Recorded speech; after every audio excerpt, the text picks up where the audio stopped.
Y'all, this is the part where Elijah is just overwhelmed. He has been chased by Jezebel. Jezebel wants to, she's been killing prophets. She's looking to kill him. And he is just feeling overwhelmed with all of it.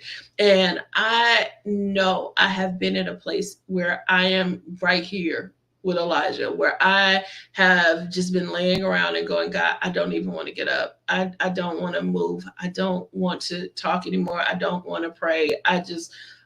This is just too much for me. And I know, many of you have been at a point where you've just felt overwhelmed yourself.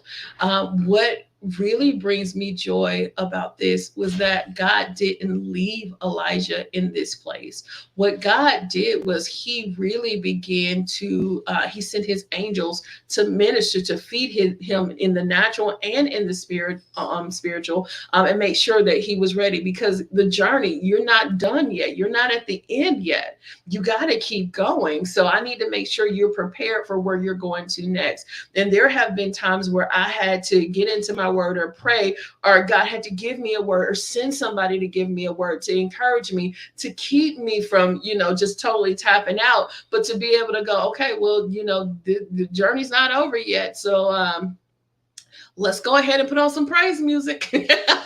Let's put on some worship songs. Let's get in your word. And that's where he is. So he is at the point of discouragement. Let's go on to verse 14 through 16. And it says, this is Elijah repeating himself to God, because he's speaking to God now. He's telling him, I have been very zealous for the Lord, the God of hosts. He replied, but the Israelites have forsaken your covenant, torn down your altars, and killed your prophets with the sword. I am the only one left, and they are seeking my life as well.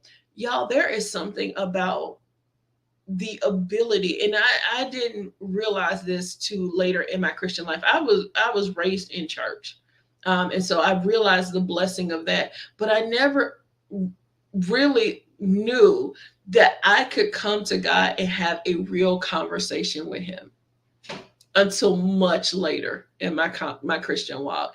I thought that my prayers had to be fake and phony, and I can't come to God and tell him, I'm hurting, or I'm upset, or I don't feel like this is fair, or God, I really don't understand what you're saying. I don't know what I'm supposed to do here. God, I feel like I'm at the end of my rope. And it was really reading this a few years ago where I understood, like, Elijah is just being honest. This is who I am. And it's not like it's a secret to God.